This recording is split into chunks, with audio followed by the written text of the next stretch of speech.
Okay, here we go. Goosebumps book number 2, fucking 2. Stay out of the basement.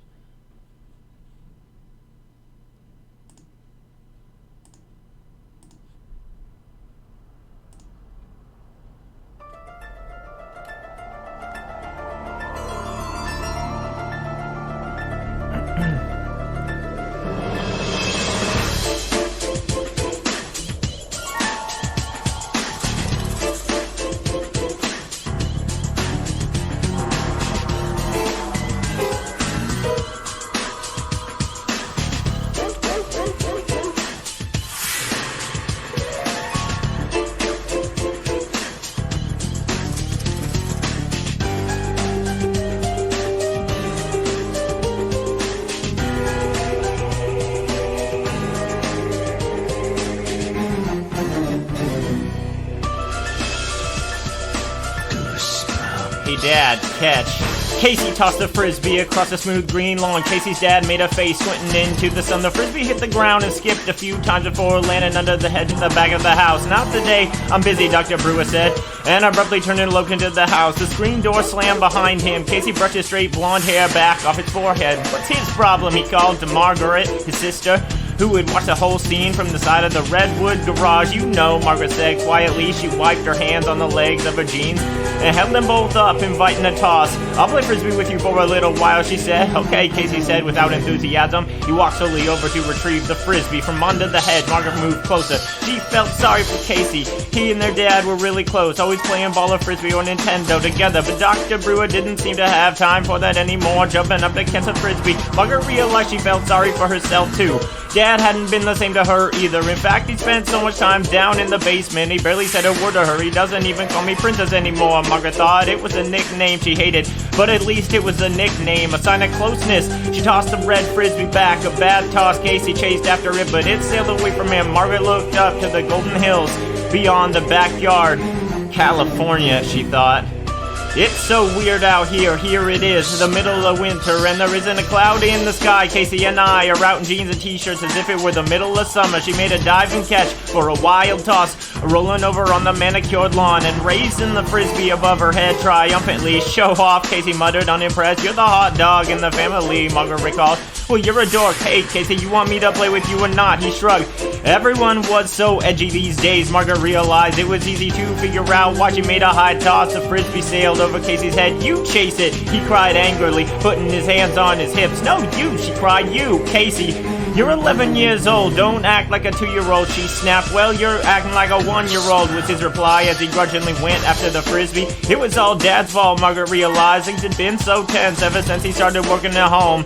Down in the basement with his plants and weird machines, he hardly ever came up for air, and when he did, he wouldn't even catch a frisbee or spend 2 minutes with either of them. Mom had noticed too, Margaret thought, running full out and making another grand scan catch before colliding with the side of the garage. Having Dad home has made Mom really tense too. She pretends everything is fine, but I can tell she's worried about him. Lucky catch, Fatso, Casey called. Margaret hated the name Fatso even more than she hated Princess. People in her family jokingly called her Fatso because she was so thin like her father.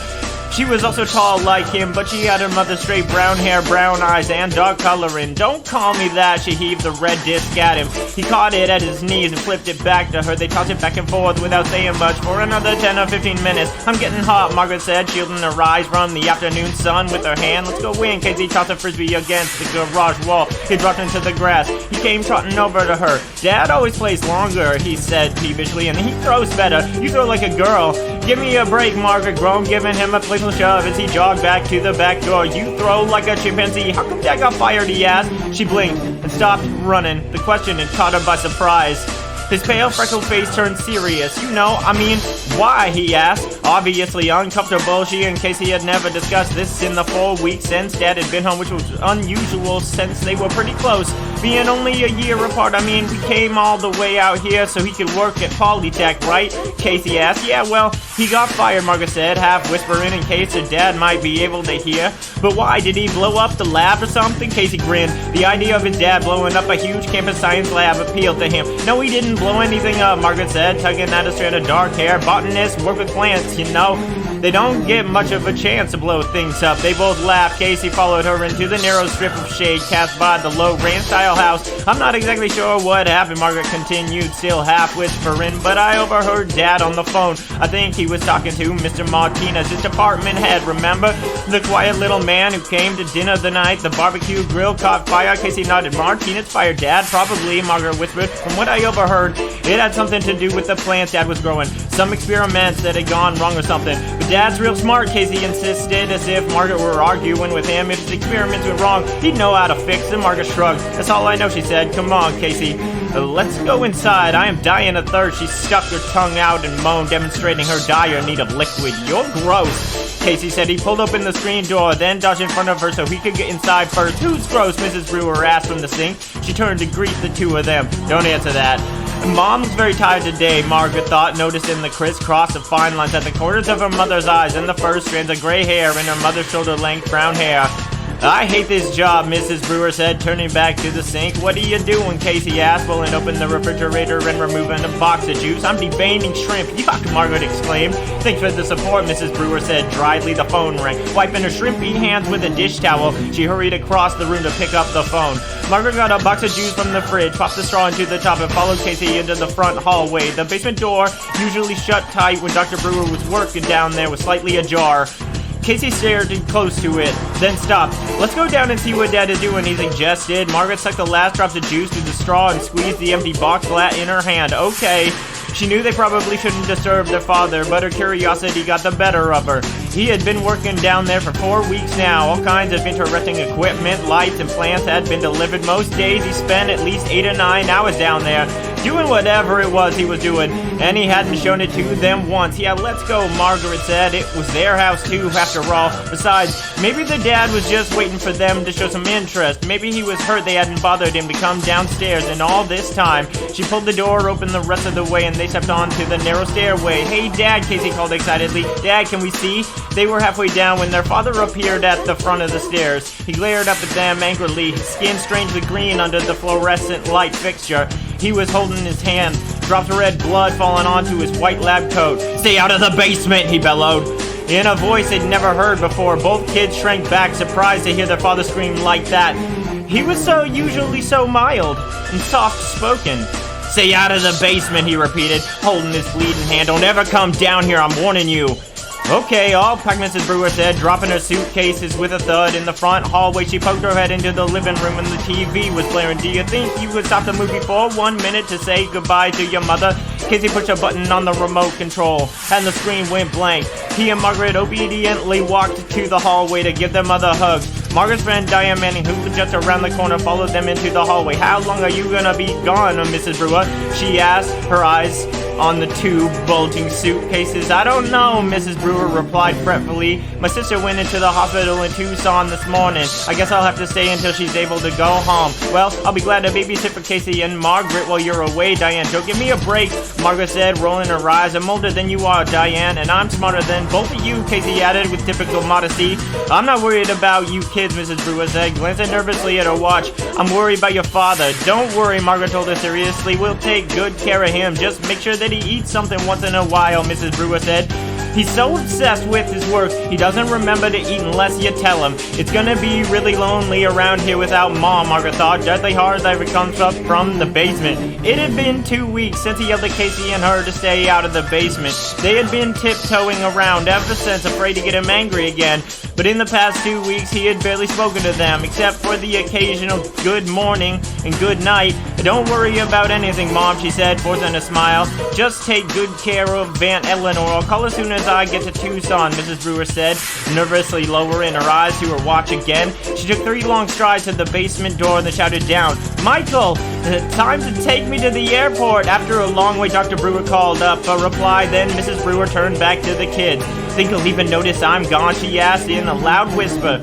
She meant it to be a light remark, but her eyes revealed some sadness. A few seconds later, they heard footsteps on the basement stairs, and their dad appeared. He pulled off his stained lab coat, revealing tan slacks and a bright yellow t-shirt, and tossed the lab coat onto the banister. Even though it was 2 weeks later, his right hand, the hand that had been bleeding, was still heavily bandaged. Ready, he asked his wife, Mrs. Brewer sighed. I guess. She gave Margaret and Casey a helpless look, then moved quickly to give them one last hug. Let's go, then Dr. Brewer said impatiently.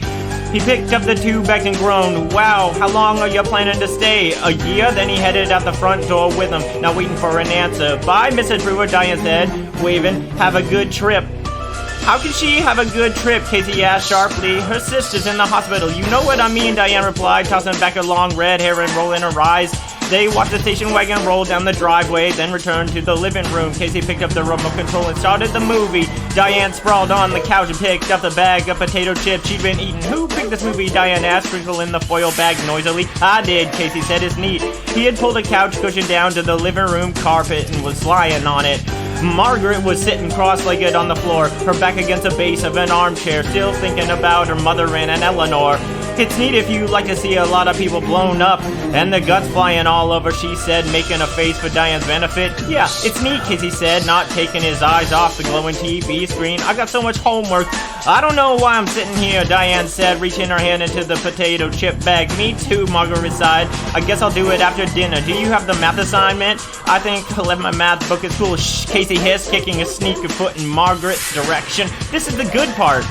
You've seen this tape before? Diane shrieked. Twice, Casey admitted. He ducked and the sofa pillow Diane threw sailed over his head. It's a pretty afternoon, Margaret said, stretching her arms above her head. Maybe we should go outside, ride bikes or something. You think you're still back in Michigan? It's always a pretty afternoon here, Diane said, chewing loudly. I don't even notice it anymore. Maybe we should do the math assignment together, Margaret suggested hopefully. Diane was much better in math than she was. Diane shrugged. Yeah, maybe. She crinkled up the bag and set it on the floor. Your dad looked kinda nervous, huh? What do you mean? Just nervous, Diane said. How's he doing? Shh, Casey insisted, picking up the potato chip bag and tossing it at Diane. Being laid off and all. I guess he's okay, Margaret said wistfully. I don't know, really. He spends all his time down in the basement with his experiments. Experiments? Hey, let's go take a look. Tossing her hair back behind her shoulders, Diane jumped up from the chrome and white leather couch. Diane was a science freak. Math and science, the two subjects Margaret hated. She could have been in the Brewer family, Margaret thought, with a trace of bitterness. Maybe Dad would pay some attention to her since she's into the same things he is. Come on, Diane urged, bending over to pull Margaret up from the floor. He's a botanist, right? What's he doing down there? It's complicated, Margaret said, shouting over the explosions and gunfire on the TV. He tried to explain it to me once, but Margaret allowed Diane to pull her to her feet. Shut up, Casey yelled, staring at the movie, the colors from the TV screen reflecting over his clothes. Is he building a Frankenstein monster or something? Diane demanded. Or some kind of RoboCop, wouldn't that be cool? Shut up, Casey repeated shrilly as Arnold Schwarzenegger bounded across the screen. He's got all these machines and plants down there, Margaret said uncomfortably, but he doesn't want us to go down there, huh? It's like top secret? Diane's emerald green eyes lit up with excitement. Come on, we'll just take a peek. No, I don't think so, Margaret told her. She couldn't forget the angry look on her father's face 2 weeks before when she and Casey had tried to pay a visit, or the way he had screamed at them and never come down to the basement. Come on, I dare you, Diane challenged. Are you chicken? I'm not afraid, Margaret insisted shrilly. Diane was always daring her to do things that she didn't want to. Why is it so important for Diane to think she's so much braver than everyone else, Margaret wondered. Chicken, Diane repeated, tossing her mane of red hair behind her shoulder. She strode quickly to the basement door. Diane, stop, Margaret cried, following after her. Hey, wait, Casey cried, clicking off the movie. Are we going downstairs? Wait for me. He climbed quickly to his feet and enthusiastically hurried to join them at the basement door. We can't, Margaret started, but Diane clamped a hand over her mouth. We'll just take a quick peek, Diane insisted. We'll just look. We won't touch anything, and then we'll come right back upstairs. Okay, I'll go first, Casey said, grabbing for the doorknob. Why do you want to do this? Margaret asked her friend. Why are you so eager to go down there? Diane shrugged. It beats doing our math, she replied, grinning. Margaret sighed, defeated. Okay, let's go, but remember, just looking, no touching. Casey pulled up in the door and led the way onto the stairway. Stepping onto the landing, they were immediately engulfed in hot, steamy air. They could hear the buzz and hum of electronic machinery. And off to the right, they could see the glare of the bright white light from Dr. Brewer's workroom. This is kind of fun, Margaret thought, as the three of them made their way down the linoleum-covered stairway. It's an adventure. There's no harm in taking a peek, so why was her heart pounding? Why did she have this sudden tingle of fear? Chapter 3. Yuck, it's so hot in here.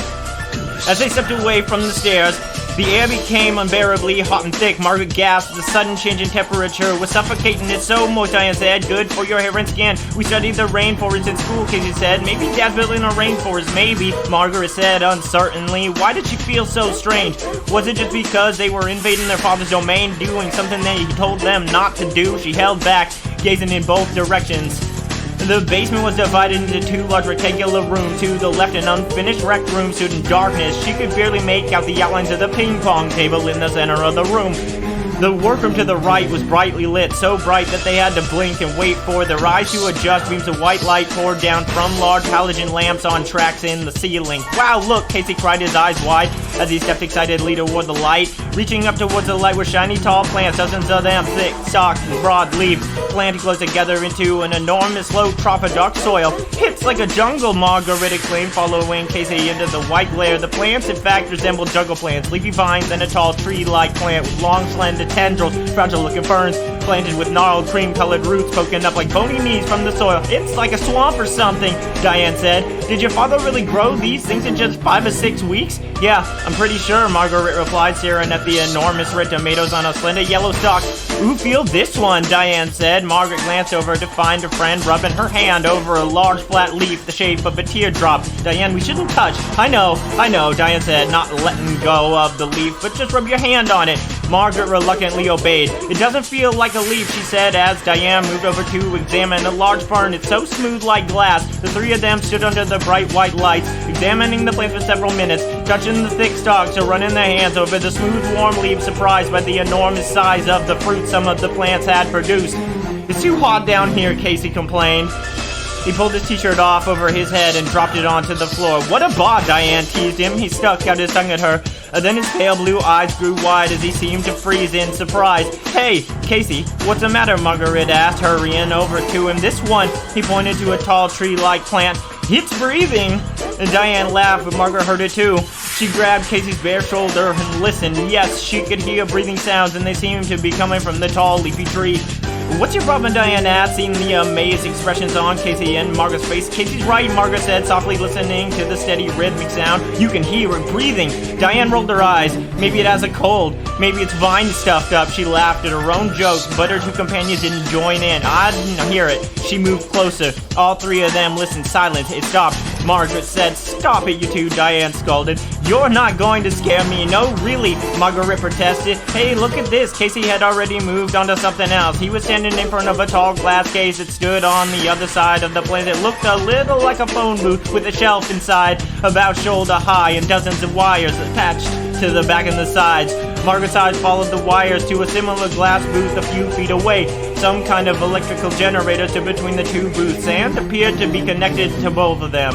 What could that be? Diane asked, hurrying over to Casey. Don't touch it, Margaret warned, giving the breathing plant one final glance, then joining the others. But Casey reached out to the glass door on the front of the booth. I just want to see if this opens, he said. He grabbed the glass, and his eyes went wide with shock. His entire body began to shake and vibrate. His head jerked wildly from side to side. His eyes rolled up in his head. Oh, help, he managed to cry, his body vibrating and shaking harder and faster. Help me, I can't stop.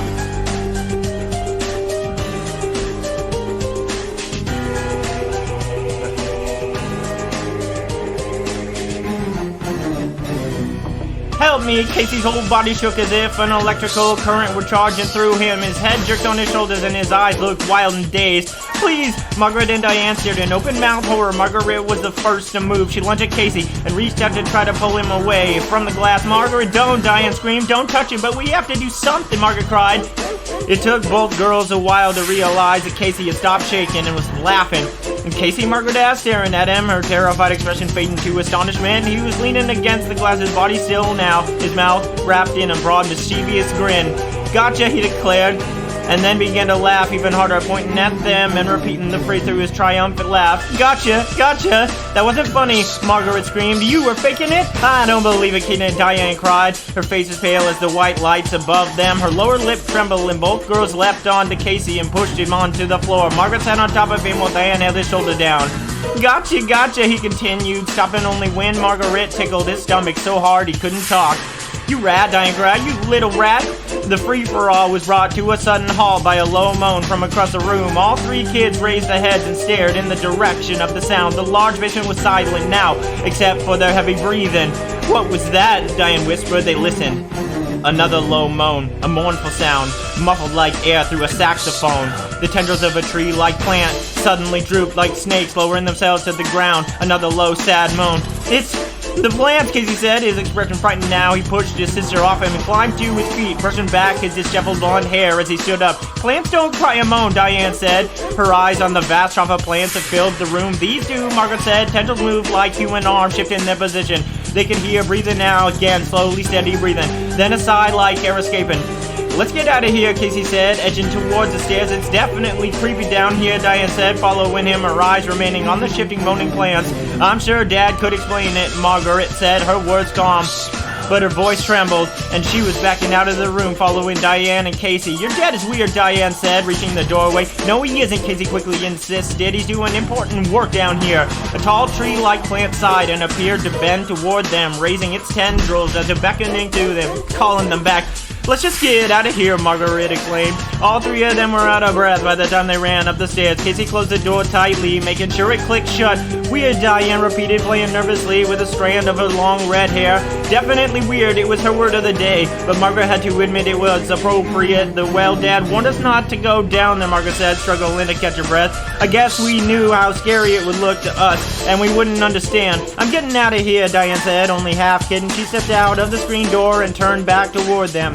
Want to go over the math later? Yeah, sure, Margaret said, still thinking about the moaning, shifting plants. Some of them, it seemed to be reaching out to them, crying out to them, but of course that wasn't possible. Later, Diane said, and headed at a trot down the drive. Just as she disappeared, the father's dark blue station wagon turned the corner and started up the drive. Back from the airport, Margaret said. She turned from the door back to Casey, a few yards behind her in the hallway. Is the basement door closed? Yeah, Casey replied, looking again to make sure. No way Dad will know. He stopped. His mouth dropped open, but no sound came out. His face went pale. My t-shirt, Casey exclaimed, slapping his bare chest. I left it in the basement. I've got to go get it, Casey said, otherwise Dad'll know. It's too late, Margaret interrupted, her eyes on the driveway. He's already pulled up the drive. It'll only take a second, Casey insisted, his hand on the basement doorknob. I'll run down and right up. No, Margaret stood tensely in the center of the narrow hallway, halfway between the front door and the basement door, her eyes toward the front. He's parked, he's getting out of the car, but he'll know, Casey cried, his voice high and whiny. So, remember how mad he got last time? Casey asked. Of course I remember, Margaret replied, but he's not gonna kill us, Casey, just because we took a peek at his planties. Margaret stopped. She moved closer to the screen door. Hey, wait, what's going on? Casey asked. Hurry, Margaret turned and gestured with both hands. Go, get downstairs fast. Mr. Henry from next door. He stopped Dad. They're talking about something in the drive. With a loud cry, Casey flung open the basement door and disappeared. Margaret heard him clumping rapidly down the stairs. Then she heard his footsteps fade as he hurried into their father's workroom. Hurry, Casey, she thought, standing guard at the front door, watching her father shielding his eyes from the sun with one hand as he talked with Mr. Henry. Hurry, you know Dad never talks for long with the neighbors. Mr. Henry seemed to be doing all of the talking, probably asking Dad some kind of favor, Margaret thought. Mr. Henry wasn't handy at all, not like Dr. Brewer, and so he was always asking Margaret's dad to come over and help repair or install things. Her father was nodding now, a tight smile on his face. Hurry, Casey, get back up here, where are you? Still shielding his eyes, Dr. Brewer gave Mr. Henry a quick wave, then both men spun around and began walking quickly toward the houses. Hurry, Casey! Casey, he's coming! Hurry! Margaret urged silently. It doesn't take this long to pick up your t-shirt from the floor and run up the stairs. It shouldn't take this long. Her dad was on the front walk now. He spotted her in the doorway and waved. Margaret returned the wave and looked back through the hallway to the basement door. Casey, where are you? She called aloud. No reply, no sound from the basement, no sound at all.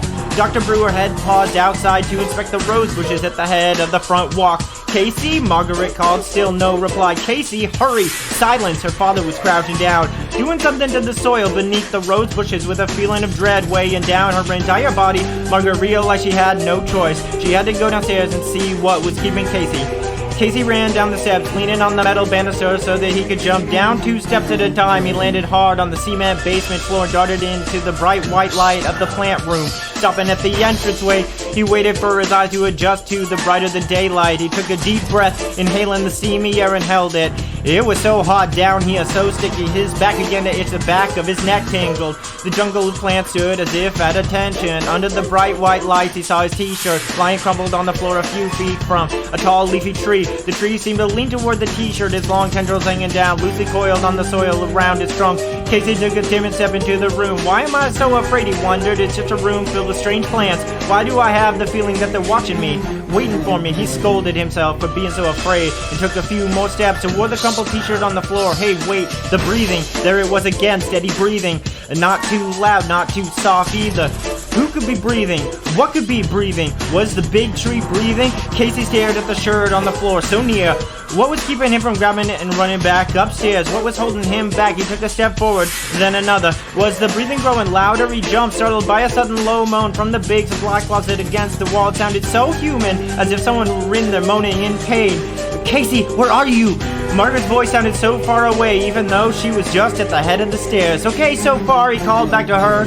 But his voice came out in a whisper. She probably couldn't hear him. He took another step, another. The shirt was about 3 yards away. A quick dash, a quick dive, and he'd have it. Another low moan from the supply closet. A plant seemed to sigh. A tall fern suddenly dipped low, shifting its leaves. Casey? He could hear his sister from upstairs, sounding very worried. Casey, hurry! I'm trying, he thought. I'm trying to hurry. What was holding him back? Another low moan, this time from the other side of the room.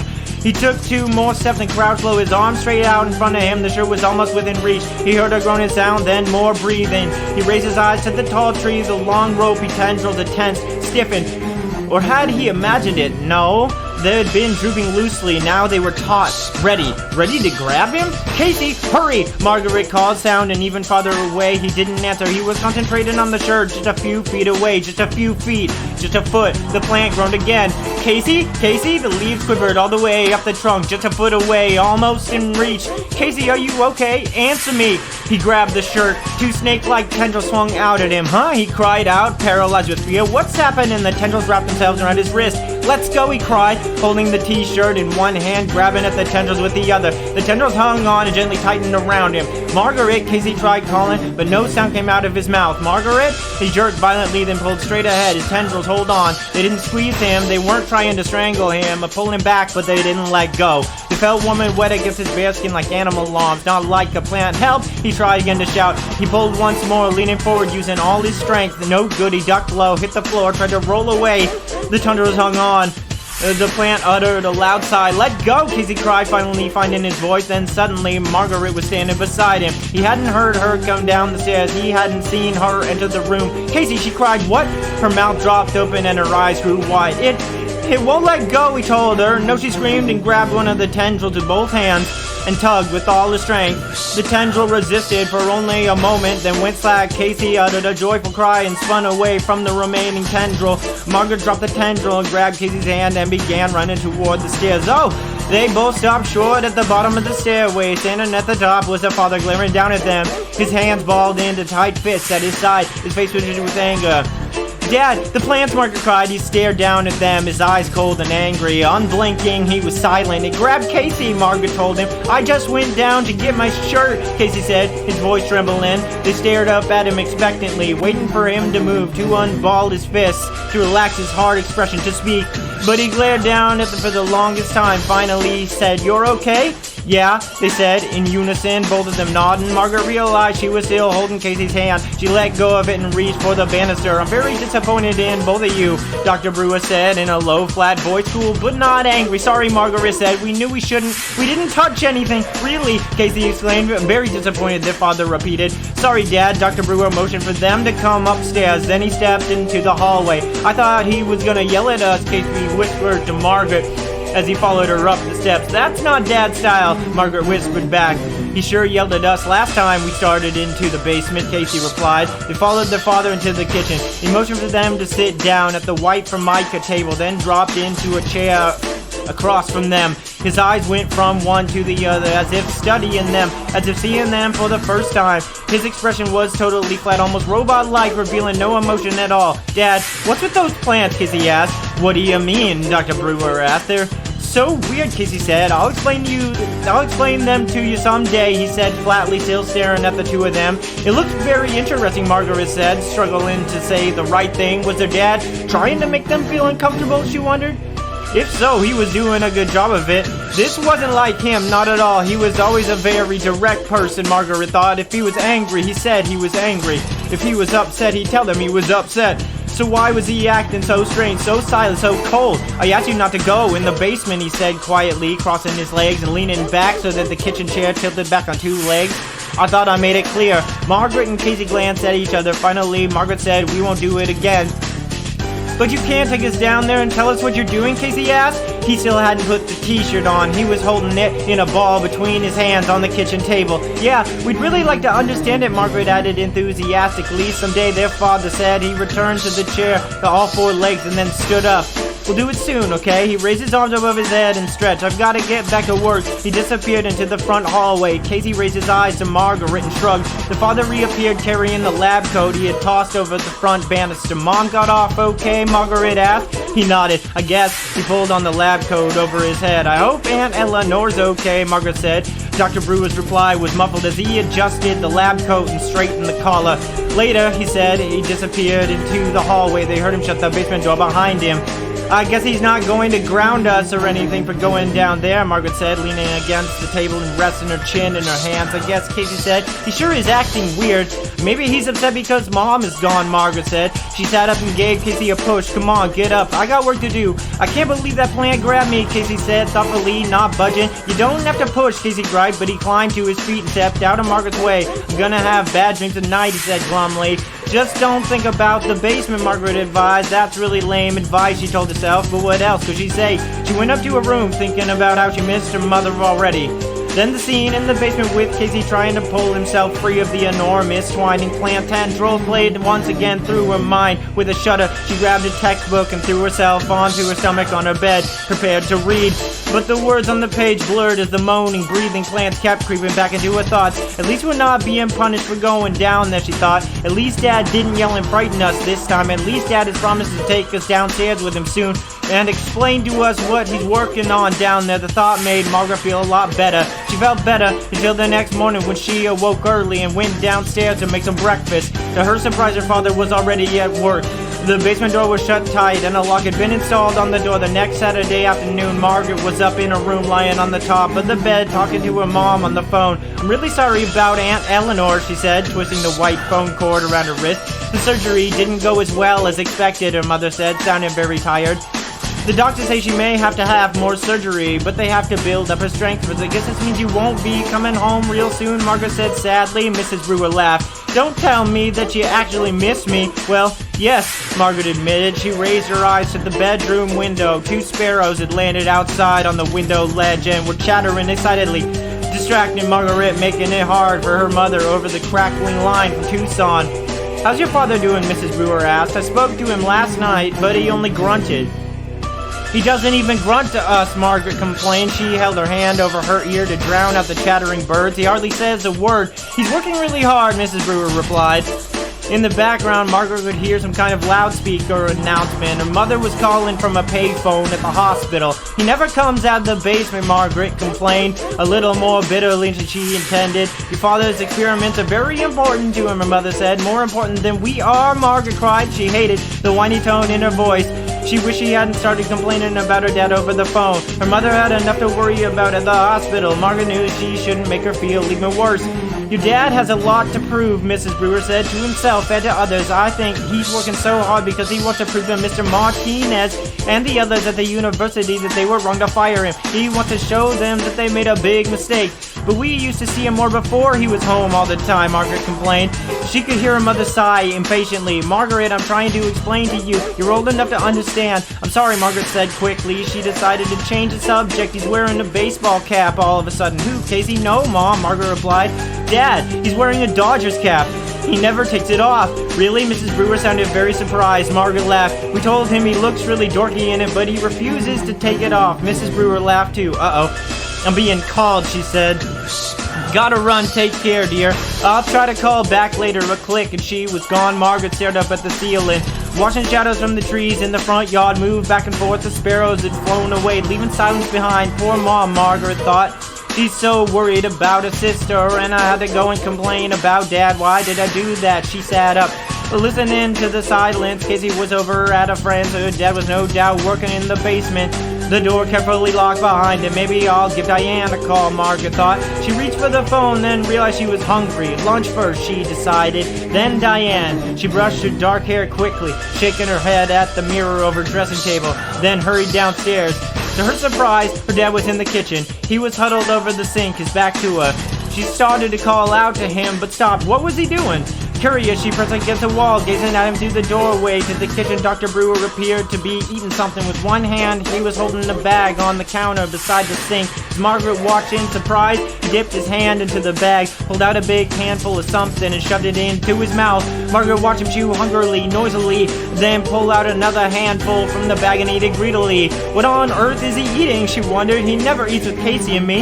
He always says he isn't hungry, but he sure is hungry now. He acts as if he's starving. She watched from the doorway as Dr. Brewer continued to grab a handful after handful from the bag, gulping down his solitary meal. After a while, he crinkled up the bag and tossed it into the trash can under the sink. Then he wiped his hands off on the sides of his white lab coat. Margaret quickly backed away from the door, tiptoed through the hall and ducked into the living room. She held her breath as her father came into the hall, clearing his throat loudly. The basement door closed behind him. She heard him lock it. When she was sure that he had gone downstairs, Margaret walked eagerly into the kitchen. She had to know what her father had been eating so greedily, so hungrily. She pulled open the sink cabinet, reached into the trash, and pulled out the crinkled out bag, then gasped aloud as her eyes ran over the label. Her father, she saw, had been devouring plant food.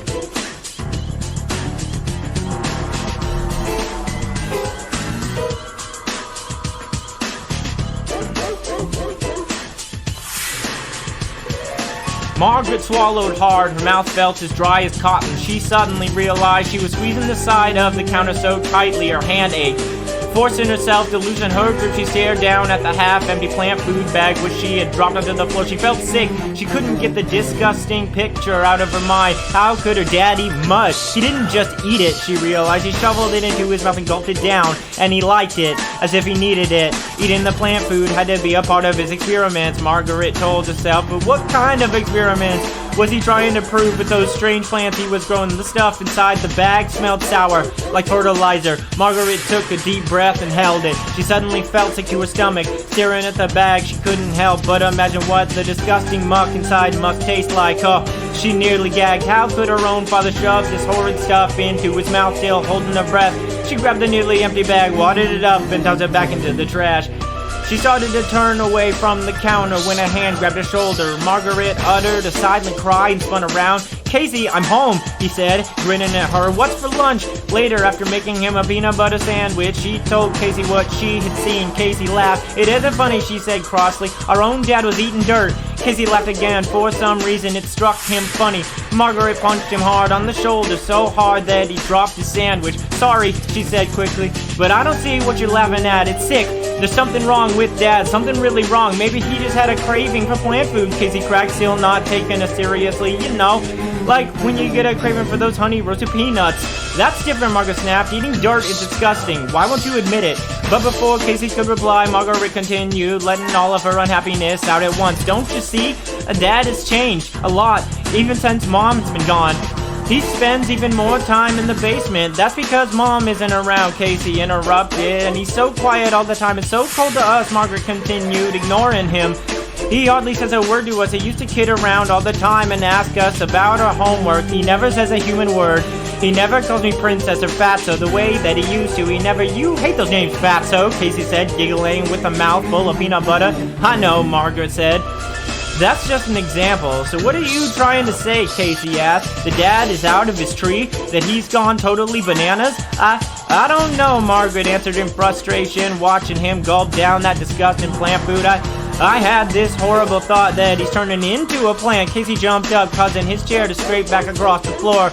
He began staggering around the kitchen, zombie-like, his eyes closed, his arms stretched out stiffly in front of him. I am the Incredible Plant Man, he declared, trying to make his voice sound bold and deep. Not funny, Margaret insisted, crossing her arms over her chest, refusing to be amused. Plant Man versus Weed Woman, Casey declared, staggering toward Margaret. Not funny, she repeated. He bumped into the counter, banging his knee. Ow, serves you right, Margaret said. Plant Man kills, he cried, and rushed at her.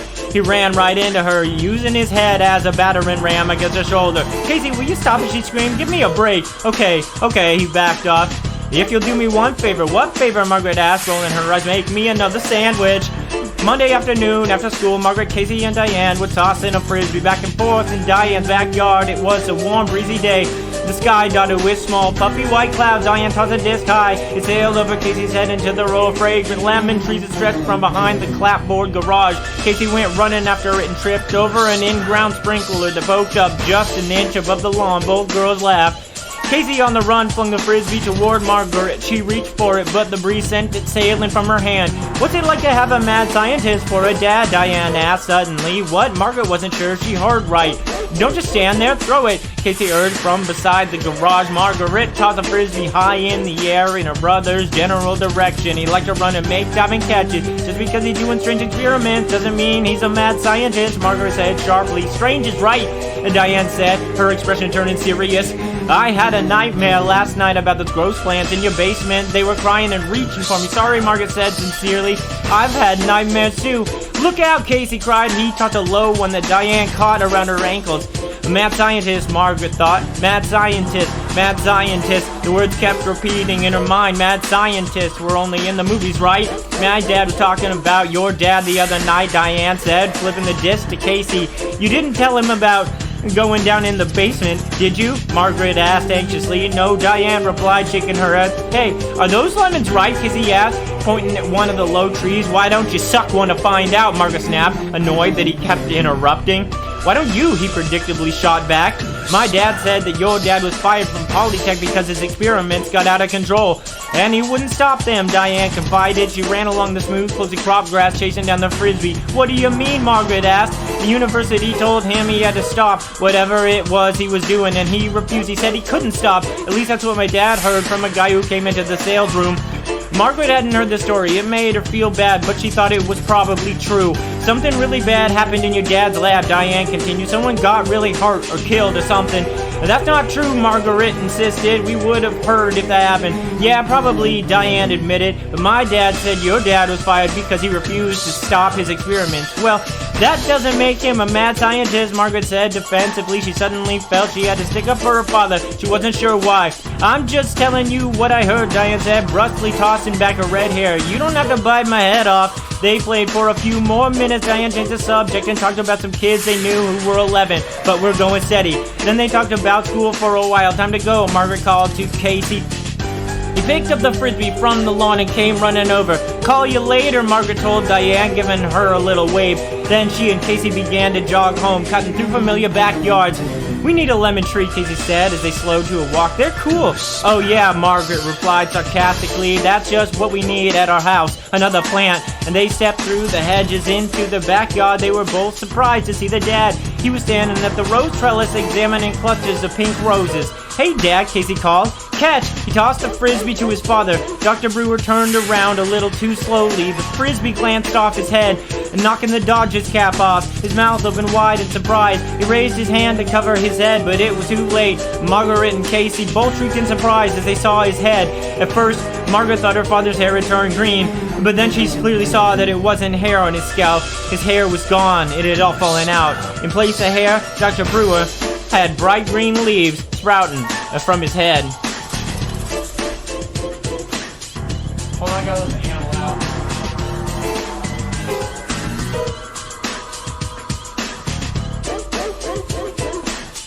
Can't understand anything. Is that you or me?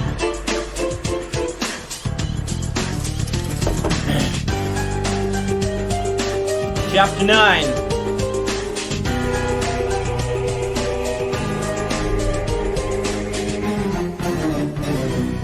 Kids, it's okay, Dr. Brewer called. He bent down quickly, picked up the baseball cap, and replaced it on his head. A crow flew low overhead, calling loudly. Margaret raised her eyes to follow the bird, but the sight of the hideous leaves sprouting from her father's head wouldn't go away. Her whole head began to itch as she imagined what it must feel like to have leaves uncurling from your scalp. It's okay, really, Dr. Brewer repeated, hurrying over to them. But Dad, your head, Casey stammered. He suddenly looked very pale. Margaret felt sick. She kept swallowing hard, trying to ride out the waves of nausea. Come here, you two, the father said softly, putting an arm around each of the shoulders. Let's sit down in the shade over there and have a talk. I spoke to your mom on the phone this morning. She told me you're upset about my work. Your head is all green, Casey repeated. I know, Dr. Brewer said, smiling. That's why I put on the cap. I didn't want you two to worry. He led them to the shade of the tall hedges that ran along the garage, and they sat down on the grass. I guess you two think your dad has gotten pretty weird, huh? He stared into Margaret's eyes. Feeling uncomfortable, she looked away. Calling frantically, the crow flew over again, heading in the other direction. Margaret, you hadn't said a word, her father said, squeezing her hand tenderly between his. What's wrong? What do you want to say to me? Margaret sighed and still avoided her father's glance. Come on, tell us. Why do you have leaves growing out of your head? She asked bluntly. It's a side effect, he told her, continuing to hold her hand. It's only temporary. It'll go away soon and my hair will grow back. But how did it happen? Casey asked, staring at his father's Dodgers cap. A few green leaves poked out from under the brim. Maybe you two would feel better if I explained what I'm trying to do. Down in the basement, Dr. Brewer said, shifting his weight and leaning back on his hands. I've been so wrapped up in my experiments, I haven't had much time to talk to you. You haven't had any time, Margaret corrected him. I'm sorry, he said, lowering his eyes. I really am. But this work I'm doing is so exciting and so difficult. Did you discover a new kind of plant? Casey asked, crossing his legs beneath him. No, I'm trying to build a new kind of plant, Dr. Brewer explained. Huh? Casey exclaimed. Have you ever talked about DNA in school? Their father asked. They shook their heads. Well, it's pretty complicated, he continued. Dr. Brewer thought for a moment. Let me try and put it in simple terms, he said, fiddling with a bandage around his head. Let's say we took a person who had a very high IQ. You know, real brain power. Like me? Casey interrupted. Casey, shut up, Margaret said edgily. A real brain, like Casey, Dr. Brewer said agreeably. Let's say we were able to isolate the molecular gene, a tiny part of a gene that enabled the person to have such high intelligence. Then let's say we were able to transmit it into other brains, and then this brain power could be passed along from generation to generation, and lots of people would have a high IQ. Do you understand? He looked first at Casey, then at Margaret. Yeah, kind of, Margaret said. You take the good quality from one person and put it into other people, and then they have the good quality too, and they pass it on to the children, and on and on. Very good, Dr. Brewer said, smiling for the first time in weeks. That's what a lot of botanists do with plants. They try to take the fruit-bearing building block from one plant and put it into another.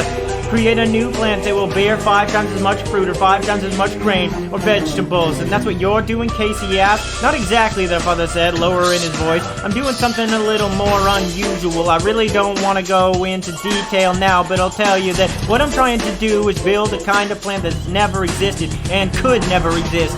I'm trying to build a plant that's part animal.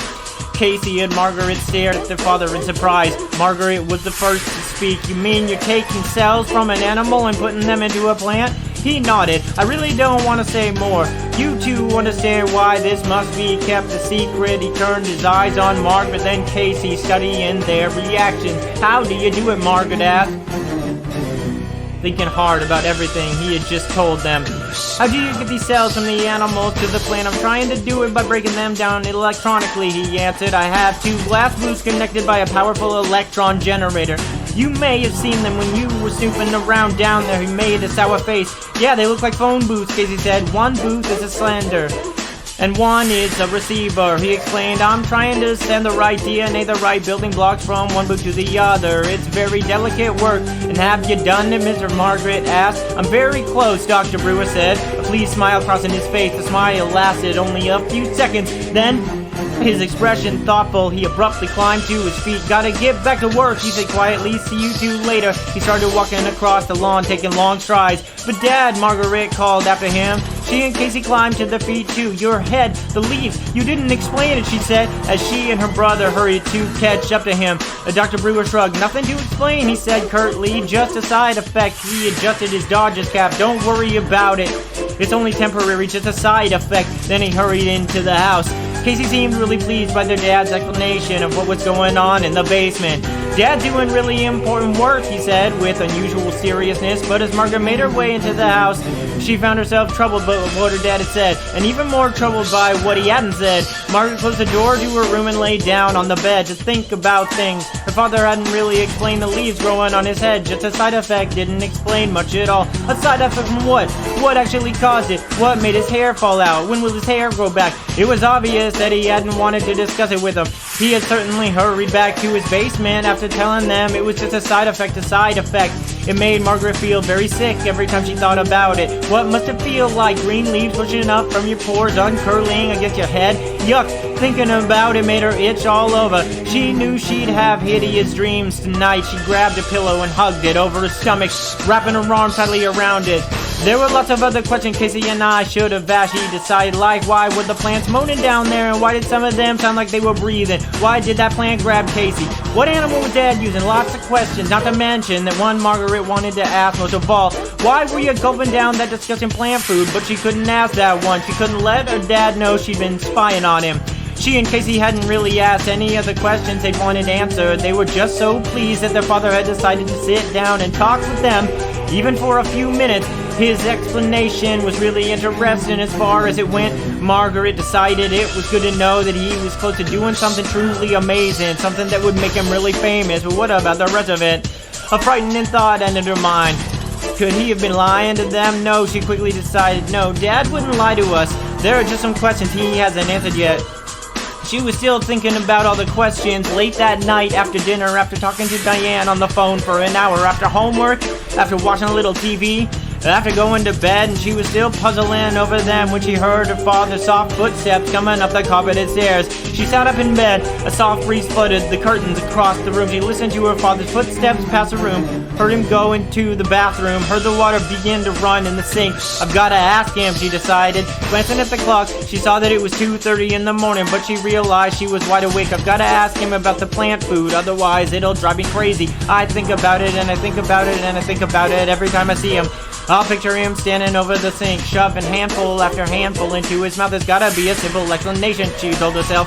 Climbing out of bed, there's gotta be a logical explanation, and I have to know it. She patted softly down the hall, a sliver of light escaping through the bathroom door, which was slightly ajar. Water still ran into the sink. She heard him cough, then heard him adjust the water. I have to know the answer, she thought. I have to ask him point blank. She stepped into the narrow triangle of light and peered into the bathroom. He was standing at the sink, leaning over it, his chest bare, his shirt tossed behind him on the floor. He'd put the baseball cap on the closed toilet lid, and the leaves covering his head shone brightly under the bathroom light. Margaret held her breath. The leaves are so green, so thick. He didn't notice her. He was concentrating on the bandage on his hand. Using a small scissors, he cut the bandage, then pulled it off. The hand was still bleeding, Margaret saw. Or was it? What was that dripping from the cut on her father's hand? Still holding her breath, she watched him wash it off carefully under the hot water, then examined it. His eyes narrowed in concentration after washing. The cut continued to bleed. Margaret stared hard, trying better to focus her eyes. It couldn't be blood, could it? It couldn't be blood dripping into the sink. It was bright green. She gasped and started to run back to her room. The floor creaked under her footsteps. Who's there? Dr. Brewer cried. Margaret? Casey? He poked his head into the hallway as Margaret disappeared back into her room. He saw me, she realized, sleeping into the bed. He saw me, and now he's coming after me.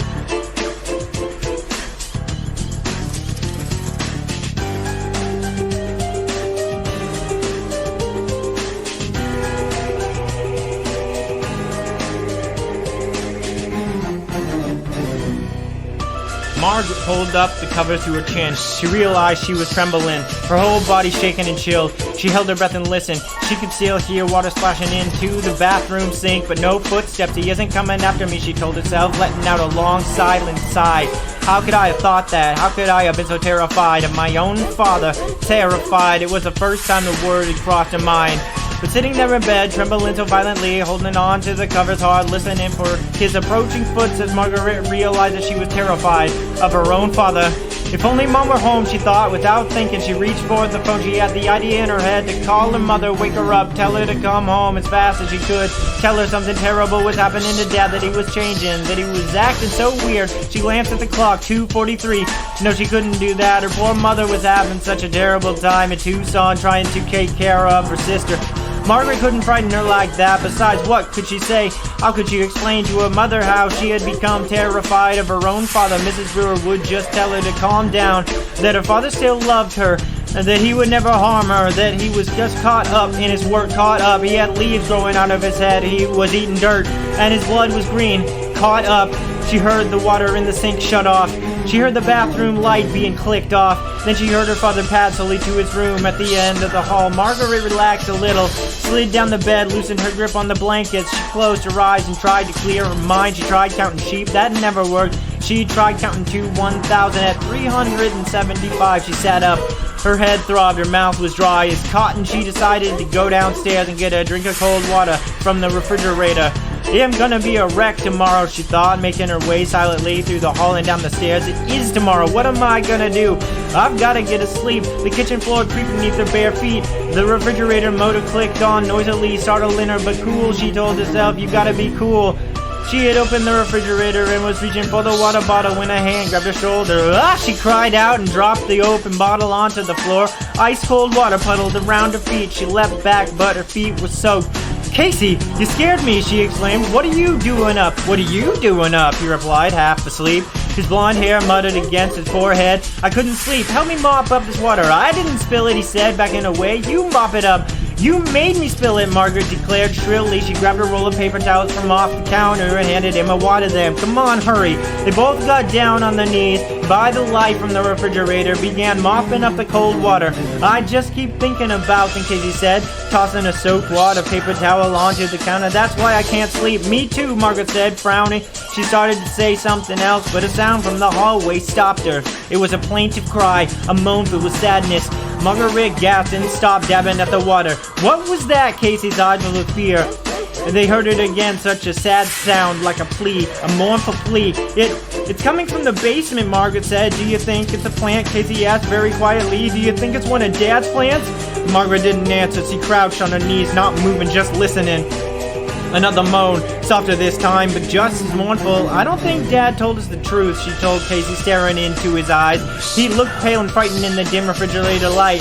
I don't think a tomato plant would make a sound like that. Margaret climbed to her feet, collected the wet clumps of paper towel and deposited them in the trash under the sink. Then she closed the refrigerator door, covering the room in darkness. Her hand on Casey's shoulder, she guided him out of the kitchen and through the hall. They stopped at the basement door and listened. Silence now. Casey tried the door. It was locked. Another low moan sounded very nearby now. It's so human, Casey whispered. Margaret shuddered. What was going on down in the basement? What was really going on? She led the way up the stairs and waited at her doorway until Casey was safely in his room. He gave her a wave, yawning silently, and closed the door behind him. A few seconds later, Margaret was back in her bed, the covers pulled up to her chin despite the warmth of the night. Her mouth was still achingly dry, she realized. She had never managed to get a drink. Somehow she drifted into a restless sleep. Her alarm went off at 7:30. She sat up and thought about school. Then she remembered there was no school for the next 2 days because of some kind of teachers' conference. She turned off the clock radio, slumped into her pillow, tried to go back to sleep, but she was awake now. Thoughts of the night before pouring back into her mind, flooding her with the fear she had felt just a few hours earlier. She stood up and searched, and decided to go talk to her father, to confront him first thing, to ask all the questions that she wanted to ask. If I don't, he'll disappear down to the basement, and I'll sit around thinking these frightening thoughts all day. She told herself, I don't want to be terrified of my own father. I don't. She pulled a light cotton robe over her pajamas, found his slippers in the cluttered closet, and stepped out into the hallway. It was hot and stuffy in the hall, almost suffocating. Pale morning light filtered down from the skylight overhead. She stopped in front of Casey's room, wondering if she should wake him so that they could ask their father questions too. No, she decided. The poor guy was up half the night. I'll let him sleep. Taking a deep breath, she walked the rest of the hall and stopped at her parents' bedroom. The door was open. Dad? No reply. Dad, are you up? She stepped into the room. Dad? He didn't seem to be there. The air in here was heavy and smelled strangely sour. The curtains were drawn. The bedclothes were rumpled and tossed down at the foot of the bed. Margaret took a few more steps toward the bed. Dad? No.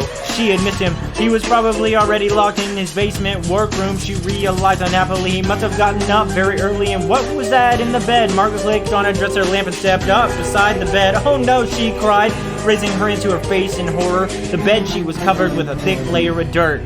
Clumps of dirt. Margaret stared down at it, not breathing, not moving. The dirt was black and appeared to be moist, and the dirt was moving. Moving? It can't be, Margaret thought. That's impossible. She leaned down to take a closer look at the layer of dirt. No, the dirt was moving.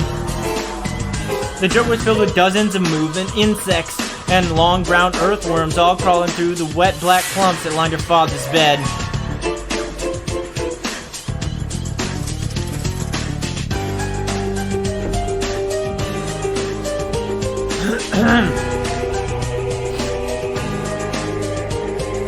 Casey didn't come downstairs until 10:30. Before his arrival, Margaret had made herself breakfast, managed to pull on jeans and a t-shirt, had talked to Diane on the phone for half an hour, and spent the rest of the time pacing back and forth in the living room, trying to decide what to do. Desperate to talk to her dad, she had banged a few times on the basement door, timidly at first and then loudly, but he either couldn't hear her or chose not to. He didn't respond. When Casey finally emerged, she poured him a tall glass of orange juice and led him out to the backyard to talk. It was a hazy day, the sky mostly yellow, the air already stifling hot, even though the sun was still hovering low over the hills, walking toward the block of green shade cast by the hedges. She told her brother about the dad's green blood and about the insect-filled dirt in his bed. Casey stood open-mouthed, holding the glass of orange juice in front of him. Untouched, he stared at Margaret and didn't say anything for a very long time. Finally, he set the orange juice down on the lawn and said, "What should we do?" in a voice just above a whisper. Margaret shrugged. "I wish Mom would call." "Would you tell her everything?" Casey asked, shoving his hands deep into the pockets of his baggy shorts. "I guess," Margaret said. "I don't know if she'd believe it, but it's so scary," Casey said. "I mean, he's our dad. We've known him our whole lives. I know," Margaret said, "but he's not the same. Maybe he can explain it all," Casey said thoughtfully. "Maybe there's a good reason for everything, like the leaves on his head." "We asked him about that," Margaret reminded her brother. "He just said it was a side effect, not much of an explanation." Casey nodded, but didn't reply. "I told some of it to Diane," Margaret admitted. Casey looked up at her in surprise. "Well, I had to tell somebody," she snapped edgily. "Diane thought I should call the police, huh?" Casey shook his head. "Dad hasn't done anything wrong, has he? What would the police do?" "I know," Margaret replied. "That's what I told Diane. But she said there's got to be some kind of law against being a mad scientist." "Dad isn't a mad scientist," Casey said angrily. "That's stupid. He's just what?" Margaret thought. "What is he?" A few hours later, they were still in the backyard trying to figure out what to do when the kitchen door opened and their father called them to come in. Margaret looked at Casey in surprise. "I don't believe it. He came upstairs. Maybe we can talk to him," Casey said. They both raced into the kitchen. Dr. Brewer, his Dodger's cap in place, flashed them a smile as he set 2 soup bowls down on the table. "Hi," he said brightly. "Lunchtime." "Huh? You made lunch?" Casey exclaimed, unable to conceal his astonishment. "Dad, we've got to talk," Margaret said seriously. "Afraid I don't have much time," he said, avoiding the stare. "Sit down, try this new dish. I want to see if you like it." Margaret and Casey obediently took their places at the table. "What is this stuff?" Casey cried. The 2 bowls were filled with a green pulpy substance. "It looks like green mashed potatoes," Casey said, making a face. "It's something different," Dr. Brewer said, mysteriously standing over them at the head of the table. "Go ahead, taste it. I bet you'll be surprised." "Dad, you've never made lunch for us before," Margaret said, trying to keep the suspicion out of her voice. "I just wanted you to try this," he said, his smile fading. "You're my guinea pigs. We have some things we want to ask you," Margaret said, lifting her spoon, but not eating the green mess. "Your mother called this morning there," Father said. "When?" Margaret asked eagerly. "Just a short while ago. I guess you were outside and didn't hear the phone ring." "What did she say?" Casey asked, staring down at the bowl in front of him. "Aunt Eleanor's doing better. She's been moved out of intensive care. Your mom may be able to come home soon." "Great," Margaret and Casey cried in unison. "Eat," Dr. Brewer instructed, pointing to the bowls. "Aren't you gonna have some?" Casey asked, rolling his spoon around in his fingers. "No," their father replied quickly. "I already ate." He leaned with both hands against the tabletop. Margaret saw his cut hand was freshly bandaged. "Dad, last night," she started, but he cut her off. "Eat, will you? Try it." "But what is it?" Casey demanded, whining. "It doesn't smell too good." "I think you'll like the taste," Dr. Brewer insisted impatiently. "It should taste very sweet." He stared at them, urging them to eat the green stuff. Staring into the bowl at the mysterious substance, Margaret was suddenly frozen with fear. He's too eager for us to eat this, she thought, glancing up at her brother.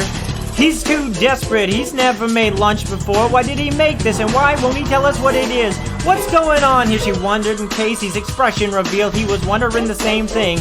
Is Dad trying to do something to us? Is this green stuff gonna change us or hurt us or make us grow leaves too? What crazy thoughts Margaret realized, but she also realized that she was terrified of whatever this stuff was he was trying to feed them. What's the matter with you two? Their father cried impatiently. He raised his hand in an eating gesture. Pick up your spoons. Come on. What are you waiting for? Margaret and Casey raised the spoons and dropped them into the soft green substance. But they didn't raise the spoons to their mouths. They couldn't. Eat! Eat! Dr. Brewer screamed, pounding the table with his good hand. What are you waiting for? Eat lunch! Go ahead, eat it! He's giving us no choice, Margaret thought. Her hand was trembling as she reluctantly raised the spoon to her mouth.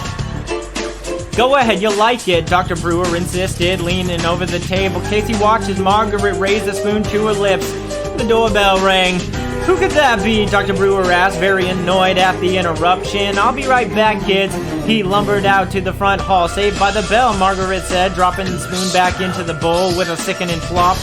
This stuff is disgusting, Casey whispered. It's some kind of plant food or something. Yuck! Quick, Margaret said, jumping up and grabbing the two bowls. Help me. They reached to the sink, pulled out the wastebasket, and scooped the contents of both bowls into the garbage. Then they carried both bowls back to the table and set them down beside the spoons. Let's go see who's at the door, Casey said. They crept into the hall in time to see a man carrying a black briefcase step into the front entranceway and greet their father with a short handshake. The man had a tan bald head, and he was wearing large blue lens sunglasses. He had a brown mustache and was wearing a navy blue suit with a red and white striped tie. Mr. Martinez, their father exclaimed. What a surprise, their dad's old boss from Polytech, Margaret whispered to Casey. I know, Casey replied peevishly. I said weeks ago I'd come check up on how your work is coming along. Martina said, sniffing the air for some reason. Wellington gave me a lift. My car's in the garage for a change. Well, I'm not really ready, Dr. Brewer stammered, looking very uncomfortable even from Margaret's vantage point. Behind him, I wasn't expecting anyone. I mean, I don't think that this is a good time. No problem, I'll just have a quick look, Martina said, putting a hand on Dr. Brewer's shoulder as if to calm him. I've always been so interested in your work, you know that, and you know it wasn't my idea to let you go. The board forced me, they gave me no choice, but I'm not giving up on you, I promise you that. Come on, let's see what kind of progress you're making. Well, Dr. Brewer couldn't hide his displeasure at Mr. Martinez's surprise appearance. He scowled and tried to block the path to the basement steps. At least it seemed that way to Margaret, who walked silently beside her brother. Mr. Martinez stepped past Dr. Brewer and pulled open the basement door. Hi guys, Mr. Martinez gave the two kids a wave, hoisting his briefcase as if it weighed 2 tons. Her father looked surprised to see them there. Did you kids finish your lunch? Yeah, it was pretty good, Casey lied. The answer seemed to please Dr. Brewer. Adjusting the brim of his Dodger cap, he followed Mr. Martinez into the basement, carefully closing and locking the door behind him. Maybe he'll give Dad his job back, Casey said. Walking back into the kitchen, he pulled open the refrigerator to look for something for lunch.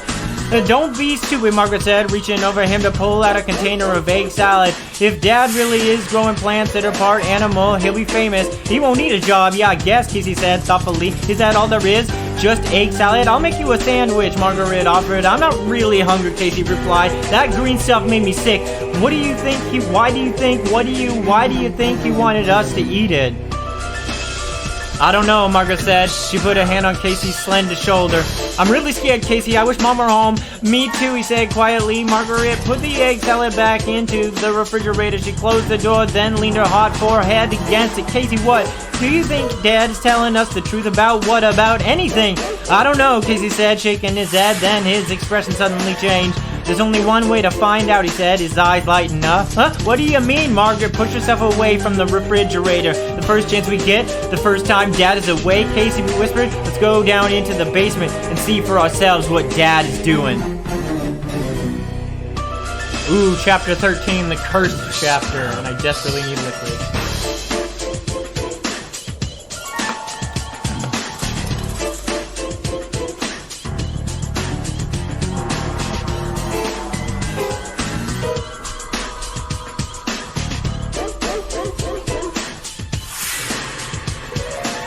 They got the chance the next afternoon when their father emerged from the basement, red metal tool chest in his hand. I promised Mr. Henry next door I'd have him install a new sink in his bathroom, he explained, adjusting his dodger's cap with his free hand. When are you coming back, Casey asked, glancing at Margaret. Not very subtle, Casey, Margaret thought, rolling her eyes. It shouldn't take more than a couple hours, Dr. Brewer said. He disappeared out the kitchen door. They watched him cut through the hedges in the backyard and head to Mr. Henry's back door. It's now or never, Margaret said, glancing doubtfully at Casey. Think we can do this? She tried the door, locked, as usual. No problem, Casey said, a mischievous grin spreading across his face. Go get a paperclip. I'll show you what my friend Kevin taught me last week. Margaret obediently found a paperclip on her desk and brought it to him. Casey straightened the clip out, then poked it into the lock.